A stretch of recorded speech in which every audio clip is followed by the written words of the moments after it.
All right, welcome everyone. If you're preparing for any major banking or civil service exam in India, you know how crucial the RBI is. Today, we are going to tackle something absolutely fundamental, the RBI's Master Directions on Bank Governance. This is basically the rule book for who runs our banks and how they do it. Trust me, getting this right is a game changer for your prep. So, think about it. The entire economy, your money, my money, it all depends on our banks being stable. But who's making sure the folks in the corner offices, the CEOs, the directors, are actually qualified and, not running the place into the ground? That's the big question, right? And the answer is in these rules. We're going to break it all down for you today, hitting every single detail that you absolutely must know for your exams. Okay, here's how we're going to do this. We'll start with the basics, the foundation. Then we'll jump into the specifics for public sector banks, then private sector banks, and we'll touch on foreign banks too. And the best part? We'll finish with a super focused section on exam takeaways, a perfect roadmap to make your revision a whole lot easier. All right, Section 1, the foundation. Let's get the groundwork right. Before we get into the nitty-gritty, we got to understand who these rules are for and nail down some key terms that are going to pop up again and again. So who has to play by these rules? Well, it's the big three: public sector banks, private sector banks, and foreign banks. Simple enough. But here's the tricky part, and you know this is where they'll try to catch you in the exam. Look at the exclusions. Small finance banks, payment banks, and local area banks are out. They have their own set of rules. Seriously, make a mental note of this. It's a classic MCQ waiting to happen. Okay, let's bust some jargon. First up, clawback. What on earth is that? Well, imagine this. A top banking executive gets this massive bonus, like crores of rupees, for a fantastic year. But then, a year later, it turns out those fantastic profits were from some super risky deals that have now blown up. A clawback is a rule that lets the bank literally reach into that executive's pocket and take that bonus back. It's all about accountability, even long after the cash has been paid. Now, meet clawback's close cousin, malice. It sounds similar, but it's different. See, a lot of these big bonuses aren't paid out all at once. They're deferred. You're promised the money, but you only get it in chunks over a few years. Malice is what happens when, before you get your money, things go bad at the bank. The bank can just say, you know what, never mind, and cancel that future payment. So here's the key difference for your exam. Malice stops the money from ever reaching you. Clawback takes it back after you've already got it. One's a stop sign, the other's a U-turn. Got it? Okay, let's dive into Section 2, Public Sector Banks, or PSBs. If you're aiming for a job in a public sector bank, listen up, because this is your world. We're going to dissect everything from the board structure to who does what. So what does the board of a PSB actually do all day? Well, their focus is split across these 7 huge themes. You've got business strategy, risk, financials, compliance. It's a lot to remember. So we've got a little mnemonic for you. BRFCCFH. Just think of it like this. Big responsibilities for commercial centers for humans. I know it's a mouthful, but say it a few times. Big responsibilities for commercial centers for humans. BRFCCFH. It links business, risk, finance, compliance, customers, financial inclusion, and HR. That should help it stick. Now, within the board, there are these super important subgroups called committees. Let's look at the 3 big ones: audit, risk, and nomination. See a pattern here?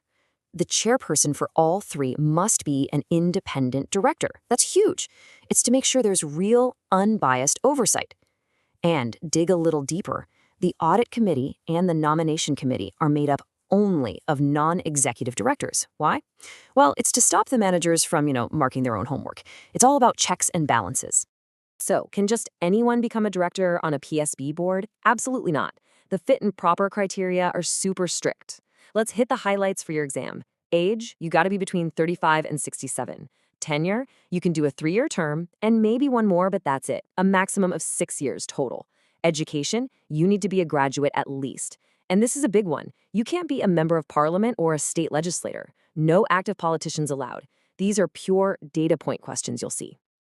All right, Section 3, let's switch gears and talk about private sector banks. Now, here's the secret to acing this part of the exam. It's all about comparison. You need to know the rules for private banks, for sure, but the real points come from knowing how they're different from public sector banks. That's where they'll try to trip you up. And here we go, a perfect example of what I'm talking about. tenure. We just learned that for a PSB director, the max is 6 years, right? Well, look at a private bank. For a non-executive director, it's 8 years. Longer. But there's a catch. After those 8 years, they're out. They have to go on a mandatory 3-year cooling off period. They can't just pop back in. So remember, PSB is 6 years max, PVB is 8 years, with a 3-year break. That's a high-yield fact right there. The age limits are different too. It's a bit of a numbers game, so let's get this straight. For a PSB director, the age limit is 67, okay? But in a private bank, a non-executive director can stay on until they're 75. That's a big difference. And for the top job, the MD and CEO, the cutoff is 70. So the 3 magic numbers to remember are 67 for PSBs, and then 75 and 70 for different roles in PVBs. You gotta know which number goes with which role. Now this next number is a big one, 15. 15 years. That is the absolute maximum time anyone can be the MD and CEO of a private bank. This was a huge change, really designed to stop anyone from running a bank like their personal fiefdom forever. And there's a really important exception. If that CEO is also a founder, a promoter, or a major shareholder, the limit is even tighter. It's just 12 years. The idea is to separate ownership from day-to-day control. Okay, let's talk about the money, specifically the big bonuses in private banks. It seems complicated, but we can break it down into 4 easy steps. Step 1, the cap. The bonus can't be more than 3 times their fixed salary, so 300% is the limit. Step 2, the deferral. They don't get all that bonus money at once. At least 60% of it has to be pushed into the future, or deferred. Step 3, the vesting. That deferred money is then paid out slowly over at least 3 years. And finally, step 4, the clawback. Our old friends malice and clawback have to be in the contract. So if things go wrong, the bank can either cancel the future payments or take back what they've already paid. It's all about rewarding long-term success, not short-term gambles. Okay, moving on to Section 4. Just a quick look at foreign banks, but it's important to round out our understanding of the whole Indian banking scene. So for foreign banks that operate as full-fledged subsidiaries in India, there are some specific rules, and they're all about making sure there's enough local oversight. Check this out. At least 2/3 of the directors have to be non-executives, and at least half of the entire board has to have an Indian connection.